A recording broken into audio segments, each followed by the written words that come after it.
Well, the NFL draft is finally concluded, and we know where some of the Razorbacks actually ended up in the NFL draft. We'll talk about that as well as what it means to the Razorback football program. Razorback baseball gets it done in stellar fashion against the Ole Miss Rebels at home in Baum-Walker Stadium, and also a big shout out at the end of the podcast. This is the Locked On Razorbacks podcast.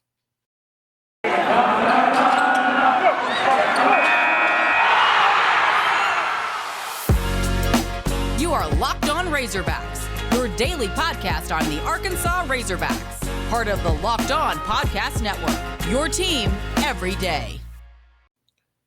And welcome into the Locked On Razorbacks podcast. I am your host, John Nabors. I am also the host of Out of Bounds. You can catch every weekday afternoon from 1 to 4 on 103.7 The Buzz and 103.7thebuzz.com. Hope everybody had a wonderful weekend, as it was chock full with some interesting things that all went down that we'll try to get to and try to make happen as much as possible here on the podcast itself.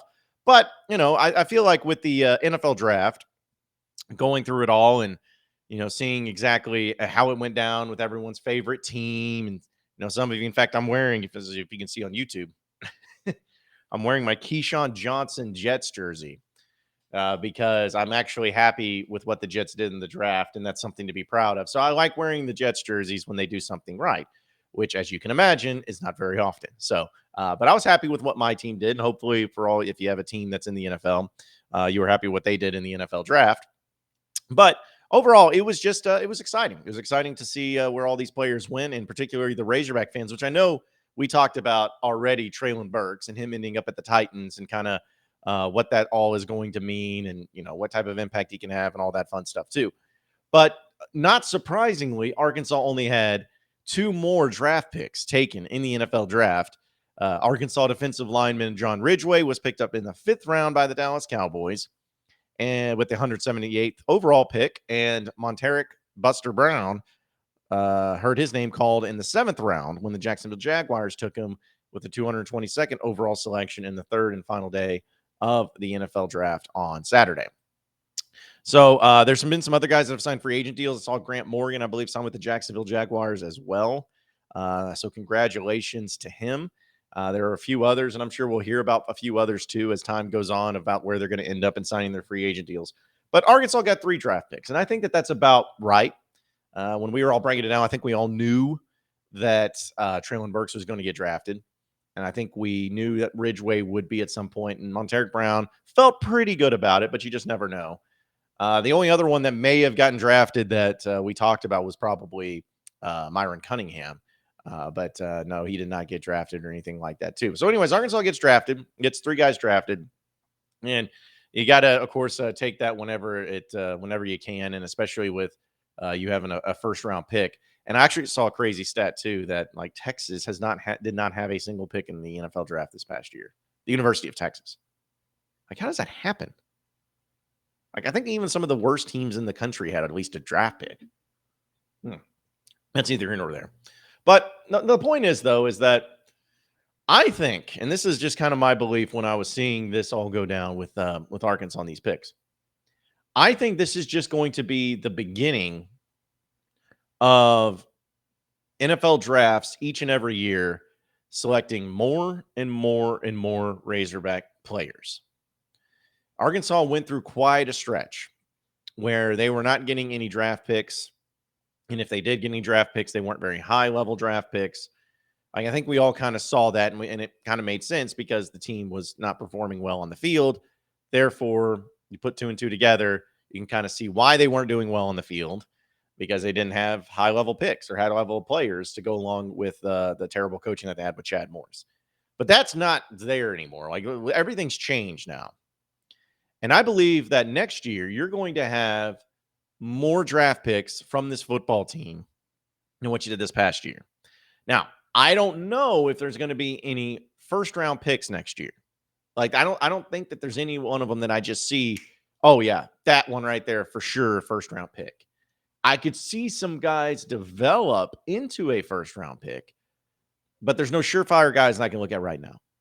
And a few of them, of course, are going to be not even draft eligible. Like, you still have a lot of youth on this team that, you know, guys that might be able to, being able to continue to work on their craft and to get better when maybe the next year you'll have some draft picks. But, you know, I look at a guy like a Ricky Stromberg. I think that he's for sure an NFL draft pick. I don't know if he'll be a first round, but I could absolutely see him being a draft pick. I think Bumper Pool could be a draft pick. I really do. Late draft pick. But if he continues to work on his game and have another great year like we all expect him to, I could totally see it. I could see Jalen Catalon getting drafted next year, assuming he comes back and is a lot healthier and all of that. I could see that happening. I could see maybe a few of the transfers that Arkansas got who are eligible to get drafted, possibly making that jump, assuming that they come right in and they're able to handle themselves and everything. I don't see, tight ends, wide receivers, probably not. At least not at this point in time, unless somebody just really blows up. Maybe if Trey Knox really becomes that tight end that people were hoping to see and hoping that he can be and develop into, maybe that could happen too. But I do want to throw out the one wild card where I want this player to leave early. I want him next year to enter into the NFL draft. And I want him to be possibly a first round pick. Possibly. A lot of things got to happen. But that's KJ Jefferson. Now, I know that you're probably listening to this podcast and be like, okay, buddy, all right, you're just going to Homerville here and talking about, this guy possibly being a first round pick when, there's still a lot of things he needs to work on and all that stuff. Yes, of course. I agree. I believe it. I'm totally on board with it. I understand it, all of that. I am just saying, though, that if KJ Jefferson was able to this upcoming year be able to really showcase his abilities without having that Traylon Burks game breaker, first round wide receiver type talent, where he was able to just kind of carry the team on his own. Because last year, KJ Jefferson was not the best player on the offense. Traylon Burks was. This year, KJ Jefferson will be the best player on the offense. And if he can showcase his ability to make reads, to throw the ball into tight windows, have that continue to show that clutch gene that he has, be able to really use his legs and athleticism and his decision-making to develop into being one of the best quarterbacks, not only in the SEC, but possibly the country. If he flirts around with a Heisman Trophy campaign, which all this could happen, folks. It's not out of the realm of possibility. It could happen. If he can do all of those things, I don't see any reason why to believe that he couldn't be a high draft pick. Maybe even flirt with the first round. It kind of depends next year on what the draft class is going to look like with quarterbacks, because there are going to be a lot of good quarterbacks. Bryce Young is probably going to be one of those quarterbacks. The Heisman Trophy winner. He's going to be in the mix. Will he be considered, a high draft pick? There's going to be. It just depends. You never know what it's going to look like. But I think that KJ Jefferson has the makings to possibly flirt with that, and I don't see any reason why to believe that if he doesn't do that and, develop those skill sets that he needs and showcases the fact that he can make this offense work and play at a high level and make the offense be one of the better ones in the country without having somebody else to rely on where it's all about him, then that's going to really, really turn some heads. And on top of that, when Arkansas can have a really good year, or say if he has like a marquee moment or a marquee game, like if he, really showed out in Jerry World against the Texas A&M Aggies and won that game, or if they beat Bama, at home, and it was because of his greatness. Like if they found a way to make it that way, like there's just so many options there that he could have. But I believe that if he proves that and showcases that next year, he has the makings to be an NFL quarterback. And I think Kendall Briles has done a really great job of developing quarterbacks into making them better and better each year. At least that's the times that I know that people have brought up, well, he's never had a back-to-back starting quarterback in 2 different years. You're right. But he always kept preparing the backups to step in, and they stepped right in and did really well. So when I say developing quarterbacks from year to year, I'm not just talking about the starters. I'm talking about just in general. But since this is going to be his first year where he keeps his starting quarterback, I think that's something that'll make the team better. That'll make Kendall Briles a lot more comfortable and confident, and it's going to make the offense that much more dangerous. So I went all of that to say that if you're going to bank on somebody, if you were going to look at somebody and say this guy has the best chance of being a first round pick in next year's NFL draft, I'd say KJ Jefferson. Just saying. I think it's possible. I think it could happen. And I really hope it does. I hope KJ Jefferson leaves after this season. Because what that tells me is that he had a great year, that Arkansas had a great year, and they really feel good about his chances of being drafted high in the NFL draft, which at the end of the day, that's exactly what you want to see from players here at Arkansas. Because I know sometimes we can get selfish where we want all the best players to stay at Arkansas for as long as possible. Absolutely.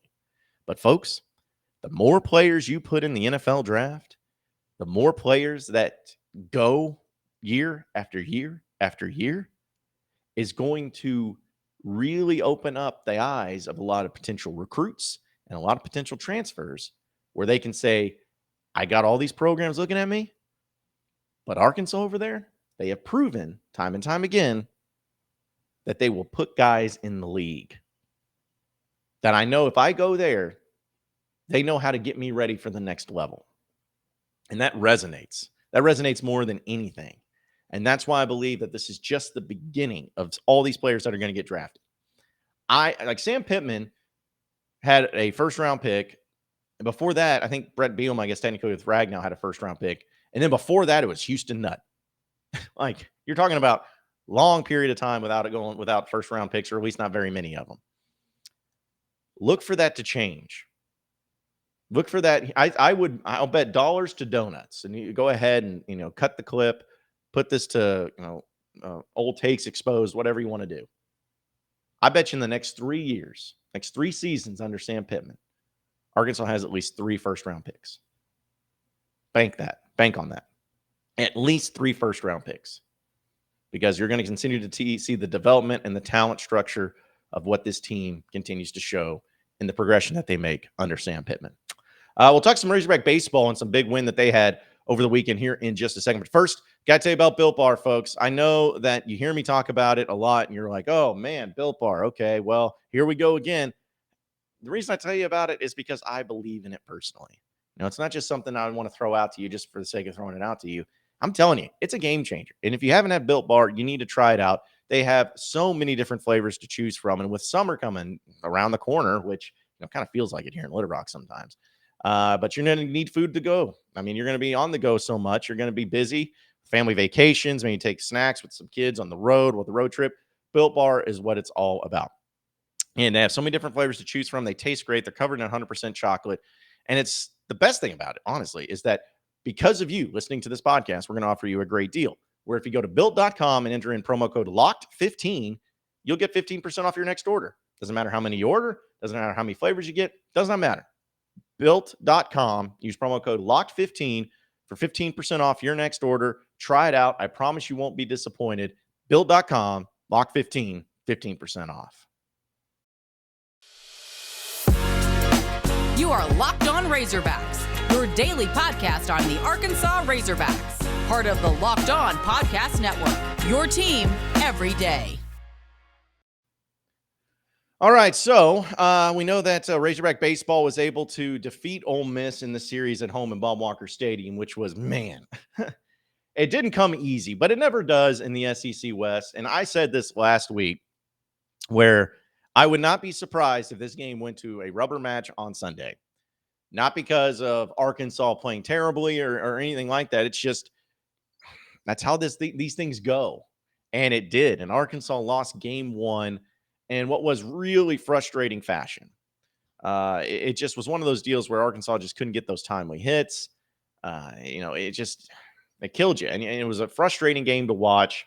And you were suddenly put behind the 8 ball. But even though Arkansas lost that first game, you started thinking and looking at it. It was like, okay, Ole Miss has not won a game 2 in an SEC series this year.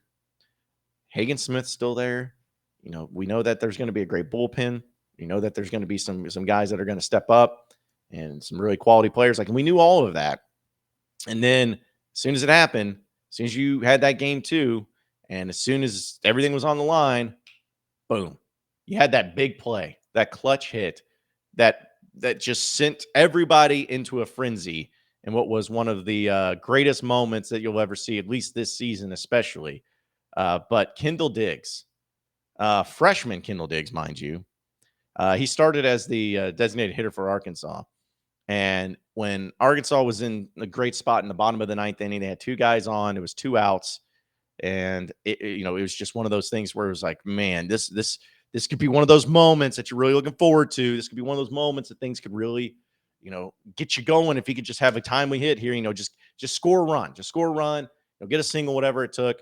Well, that wasn't flashy enough for Kendall Diggs. He decided to hit a 3-run piss missile for the walk-off, and what was just awesome, and gave Arkansas the 6-3 win over the Rebels. Like, I know that sometimes when those plays happen, we can go into an absolute frenzy of starting to think that, okay, well, let's overreact, let's overcompensate, let's get dramatic with it, let's start freaking out. All of those things, we can just really, really get to a point to where it gets a little out of control. But I've always felt like in baseball, especially, and with Razorback Baseball over the many years that I've been watching it, it seems like there's always that one game or that one play in the middle of the conference season that can just give you that extra boost of confidence that makes you take off and makes you finish the season strong. And I am hoping that the walk-off home run against Ole Miss in Game 2 of Baum-Walker Stadium is that play. Now, Arkansas on Sunday, that one got scary too. Arkansas won the game. And I mean, it's just funny how it's like it can never be easy. But Arkansas got the 1-run victory where Ole Miss had bases loaded in the top of the ninth inning. Tiger just does a great job of having those clutch moments when he can. But they took care of business and beat Ole Miss 4-3. And it was just a bunch of home runs, which was really funny, just that Arkansas scored it. But they took care of business. They won the game and all of that. So I'm not saying that it'll come easy after having that play against Ole Miss in Game 2. But I'm just saying that when you had a team that was kind of, I don't want to say struggling, but just that they weren't playing to the potential that that they're capable of. Like the A&M series was really frustrating, and then against UCA, they didn't look very good. And then in Game 1 against Ole Miss, they had these annoying moments, like things like that just kind of build up and annoy you. They needed that moment. They needed that big pop to really get them going and to have them really finish strong. And that's what I'm hoping ends up happening with that game against Ole Miss. And so you got a lot of good series left. You still got to play Auburn, you still got to play Vanderbilt, and you still got to play Alabama. 2 of those final 3 series on the road. So it's not going to be easy. Auburn gave Tennessee all they wanted to at Tennessee, which Tennessee just try. Like everyone hates Tennessee, and they're always like, well, I wonder why. Oh, because we're good. No, it's because you're annoying. But Auburn's a really good team, so that's going to be a tough series. But you have opportunities to kind of gain some ground in your lead in the SEC West and possibly win the SEC West once again. So that was it was a good series. It was an up and down series. It was a tough series against Ole Miss. It always is. But Arkansas getting the series victory, especially when they lose Game 1, to come back in the fashion that they did, you got to give a lot of kudos to the players, get a lot of kudos to Dave Van Horn and his staff. And you're just hoping that the bats can continue to get warm, man, because that's the thing that's missing from this team.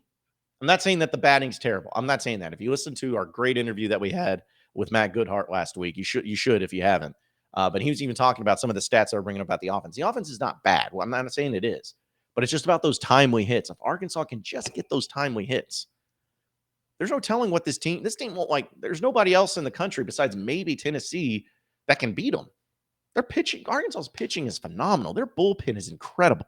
Like, they are killing it defensively. They have one of the best defenses, one of the best pitching in the country. Like, it's right there. Just got to get those timely hits. You do that, there's no reason why you don't go back to Omaha this year. But you just got to find a way to break through and to get that. That's the most important thing. BetOnline.net is your number one source for all betting stats and sports info. Find all the latest sports developments and league reviews and news, including this year's basketball playoffs and the start of Major League Baseball season. BetOnline is your continued source for all of your sporting wagering information, from live betting to playoffs to esports and so much more. So head to the website today or use your mobile device to sign up and learn more about the trends and actions at betonline.net, where the game starts. You are Locked On Razorbacks, your daily podcast on the Arkansas Razorbacks, part of the Locked On Podcast Network, your team every day. All right, so final segment of the Locked On Razorbacks podcast. I wanted to use this for a huge shout out because it's something I know we talk a lot of football, a lot of basketball, and some baseball and everything too, and then we'll have to have some nonsense. But I want to give a shout out to the Razorback Softball team, which I've done this before, but I wanted to really do it again here because Arkansas is number 5 in the country in softball, and they shut out South Carolina over the weekend. And by doing that, they claimed their second straight SEC regular season title and its third conference sweep of the season when they did that against South Carolina. And it was in front of a lot of fans at Bogle Park. And I just watched this, which again, I know that we don't talk about a lot of these sports and maybe as much as we should.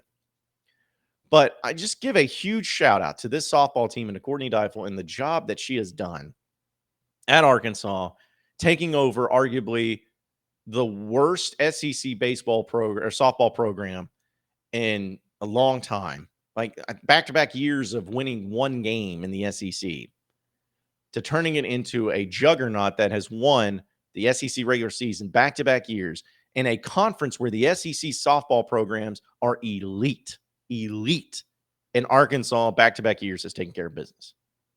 Like that's not an easy task, folks. And that's something that, again, when we think about the state of the program here at Arkansas from beginning to end with all the great things that they've done and the programs that they've had to take over and to make possible for Arkansas to do what they've done.